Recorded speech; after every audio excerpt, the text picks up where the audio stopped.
All right, what's up, people? Good afternoon. We are about 2 hours away from kickoff here in Seattle. And before the game gets underway, I want to talk about an emerging narrative. I want to talk about a narrative that started on Thursday after the first game of the year and built up some momentum as the first NFL Sunday of the year went on. And I want to present it. I want to talk about it. I want to push back against it. And then I want to talk about it in reference to the game tonight. I want to say it before the game starts, because after it starts, after it's played, it'll be a little more, it won't be nearly as interesting for our purposes, because this is kind of the only time of the year, or it's one of the very few times of the year where you will see it matter. I'm talking about the preseason. I'm talking about how teams choose to utilize the preseason. That is becoming a hot narrative right now in the NFL. And it's invoked some legitimate questions on how NFL teams should be utilizing the preseason right now. It started Thursday night, like I said, in that game where the Rams at home, defending their Super Bowl title, got demolished by the Bills. The Bills didn't even play good, and they won by 3 touchdowns. The Bills left a bunch of points on the board, and yet still won by 3 touchdowns. And the narrative emerged pretty quickly after that game. The reason why the Rams played so bad and the Bills played so good was how they used the preseason. The Rams did not play a lot of starters in the preseason, including Matthew Stafford. They didn't play their key running backs. They didn't play their top receivers.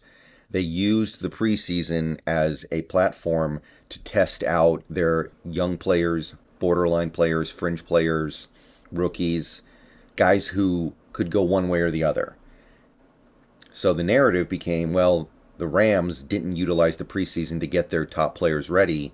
Therefore, they come out and play really bad against the Bills in week one. Meanwhile, the Bills did actually get, namely Josh Allen, some work in the preseason. He threw all of 3 passes in one game. Therefore, Josh Allen has a monster game and destroys the Rams. Now, do 3 passes in one preseason game really make that big of a difference? It seems a little. I don't know how much credence you want to give those 3 pass attempts, but yet here we are. And then as the day went on, yesterday, you saw the narrative start to build some steam. Who players in the league last year among the players who you expect to be really good? Joe Burrow. Joe Burrow turned the ball over, I think, 5 times, 4 interceptions. Bengals should have won anyway, of course, but at the end of the day, you look at Burrow and you go, you can't be turning the ball over like that. Joe Burrow did not play in the preseason. You can look at their 3 games. He didn't throw the ball once. So Burrow, who almost won the Super Bowl last year and is clearly one of the best young players in the league, one of the best young quarterbacks, miserable game. One of the worst games of his career, and it comes at home against a team that you're expecting to beat. Meanwhile, we know the Steelers played some of their starters in the preseason because we saw it. We saw Mitchell Trubisky, who he didn't have a great game either, but at least he was out there building reps. At least he was out there getting ready.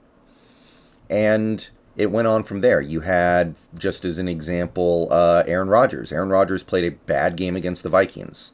Pretty ineffective. 7 points.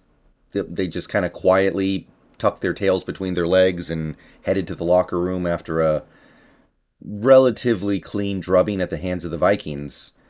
And Aaron Rodgers, he didn't play in the preseason at all.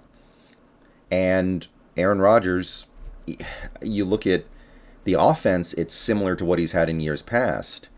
But you also would say, losing Devontae Adams, he needs the ability to develop a rapport with some of these young new receivers that he has. His receiver room has turned over significantly, and you saw some of the problems that that unit had with Aaron Rodgers, and he didn't get a chance to build chemistry with them in the preseason, and you get a bad game. Of course, this narrative ignores the fact that Kirk Cousins also did not play in the preseason and is actually learning a little bit of a new offense because the Vikings swapped out their head coach. They brought in Kevin O'Connell from the Rams, and he's doing some new stuff. Vikings players said as much. It feels very different this year, according to them. And yet, Cousin goes out there and kills it. But, okay. Yeah, Rodgers didn't bring it. I don't think Kyler Murray played in the preseason, and he did not have a good game at all against the Chiefs. Not that that's shocking. And there was actually a double XP event in Call of Duty, so that may have gotten in the way as well. Pat Mahomes did actually play in the preseason, and he toasted the Cardinals, so more fuel for the narrative. And then the Cowboys polished things off on Sunday Night Football by getting demolished.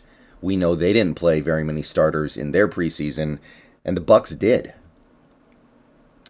Not a lot, don't get me wrong. Brady played a handful of snaps across 2 preseason games, or actually I think it was only 1, but he did get his attempts in. He did get to warm up. He did get to play a couple series, and it seems like maybe that gave them an advantage in this week 1 game where you have the Cowboys, who I know they didn't play Dak at all. I don't think they played Zeke. I think they were experimenting a little bit on the offensive line, trying to find solutions without Tyron Smith. I don't think they played their starting receivers very much. So you've got this narrative now, which is years ago, I remember when I was much younger, the big narrative was teams shouldn't play their key players in the preseason because they're going to get hurt. They're going to get hurt in meaningless games, especially when your best players are veterans who have been with your team, in your system, and are familiar with their teammates. You don't need it. Just play your backups. I remember when the Seahawks were playing Damian Lewis in the preseason game against the Bears and he got hurt. We had people in my Discord who were pitching a fit that we were playing starters, and now we, at the time, thought we had lost one for the season. Well, you look around the league and maybe you start to kind of see why teams do play their starters in the preseason, because some of the ones that didn't seem to have lost something from it.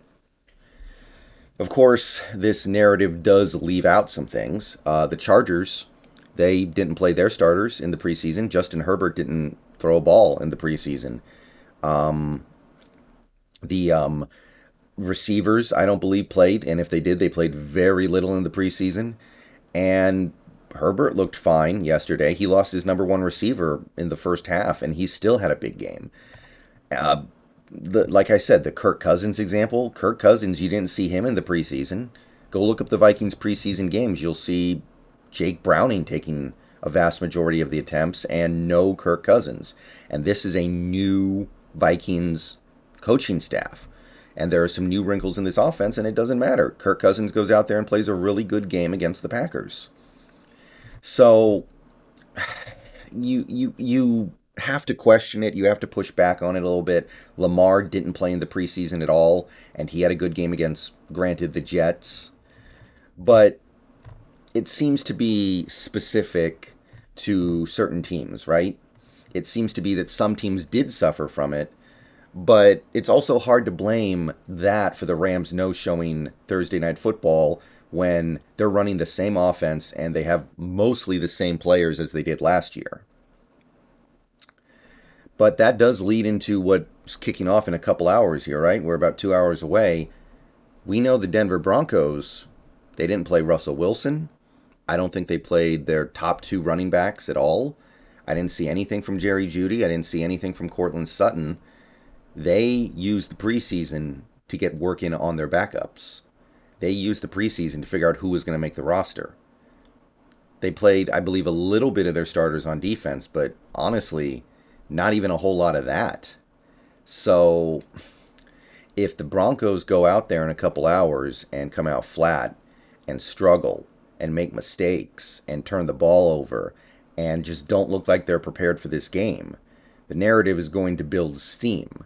Whereas the Seahawks, who presumably have a much worse roster than the Broncos and are not as good as the Broncos, If they come out and play well, we did play Geno Smith quite a bit in the preseason.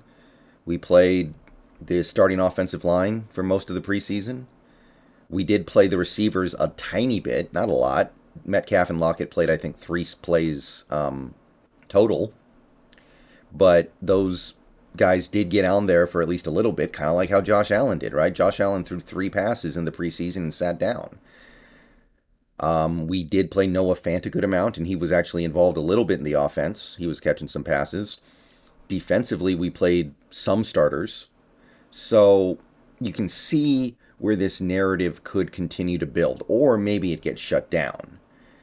I gotta admit, I'm a little dubious of this one. I don't think Josh Allen throwing 3 passes in a preseason game is the reason why he killed the Rams, and Stafford not getting those 3 attempts is why he was bad. He was really bad against the Bills. And I just keep coming back to these examples that contradict this. You have these teams that didn't play starters at all, like Justin Herbert, like Kirk Cousins. They seemed fine. So maybe it is a thing, but it's only a thing for particular teams. I don't know. But you could see this narrative go many different ways tonight. If the Seahawks offense plays well, but their defense doesn't, then people are going to say, well, it's because most of the offense played in the preseason and most of the studs on the defense did not.